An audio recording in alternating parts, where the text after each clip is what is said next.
Today we're going over a real estate market update for September. We're going to be looking at all of August's numbers and then what they mean for buyers and sellers. Now, if this is your first time on my channel, my name is Spencer Lowe. I'm with United Real Estate Louisville. Don't forget to click that subscribe button as well as that bell notification so you don't miss another market update, and also click that like button because it really helps me out. Now, getting into the numbers, the first number we really like to look at is what's called our absorption rate. Now, what an absorption rate is, it's basically how many months of inventory do we currently have on the market with our current buyer demand. So it not only tells us what our buyer demand is, it also tells us what our seller supply is. Now, keep in mind with this number, 6 months of inventory is considered as even playing field amongst buyers and sellers. So if you have less than 6 months, we're in a seller's market. If you have more than 6 months, we're in a buyer's market.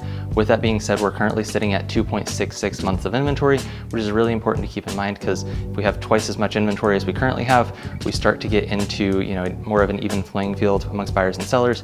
But as of right now, we almost need double the inventory, a little bit more than double the inventory before we even start to see an even playing field amongst buyers and sellers. So really important, just keep that in mind that yes, we are in a seller's market, but we are starting to grow a little bit on our absorption number, which is pretty typical for the fall time.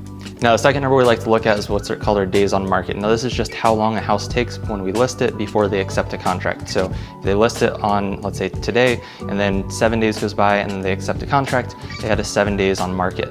So we have median days on market, we also have average days on market. Now, median is what most houses are selling for in that day, that's kind of what you can expect, and then our average is the whole market combined. So if a house was listed for $1 million more than what it was worth, and it sat on the market for 2 years, for example, that would go into our averages, which kind of makes our average number go a little bit higher. With that being said, currently our average days on market sits at 25 days, and our median days on market sits at 9 days in the month of August for Taylorsville, Kentucky. Now, keep in mind, all those numbers are pointing to the fact that we are still in a seller's market.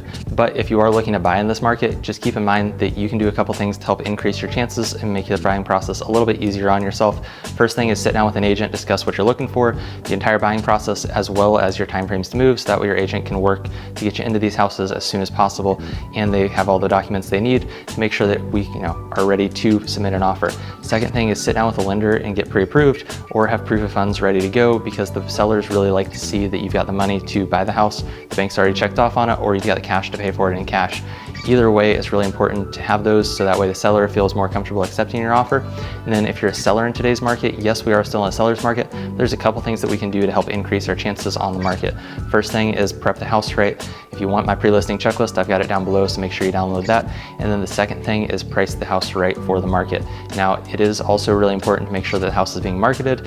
And when we have 9 days on market, it's really important to realize that if we do postcards, they typically take about 2 weeks to get in mailboxes, so that's not even gonna hit before the house is probably under contract. So if you want help with social media marketing, which is the only thing that I do don't do printed ads, I don't do any type of other marketing, I just do Facebook, Instagram, YouTube, and TikTok ads. If you want help with that, give me a call. I've got my phone number down below. I'd love to sit down and talk to you about the entire process of launching a house on the market in today's market with modern forms of advertising. Once you made it to this point in the video, I really appreciate you sticking around. Down below, I've got a couple things for you. I've got my pre-listing checklist, my seller's guide, my buyer's guide, as well as the link to request a copy of my book, and I'll mail you a hardback copy of my book, because personally, I don't like digital books, so I just much rather mail you a hardback copy. If you are looking at buying or selling, feel free to give me a call. I've got my phone number down below, and if this was your first time on my channel, my name is Spencer Lowe with United Real Estate Louisville. Click that subscribe button as well as that bell notification so you never miss another market update. I'll see you in the next one.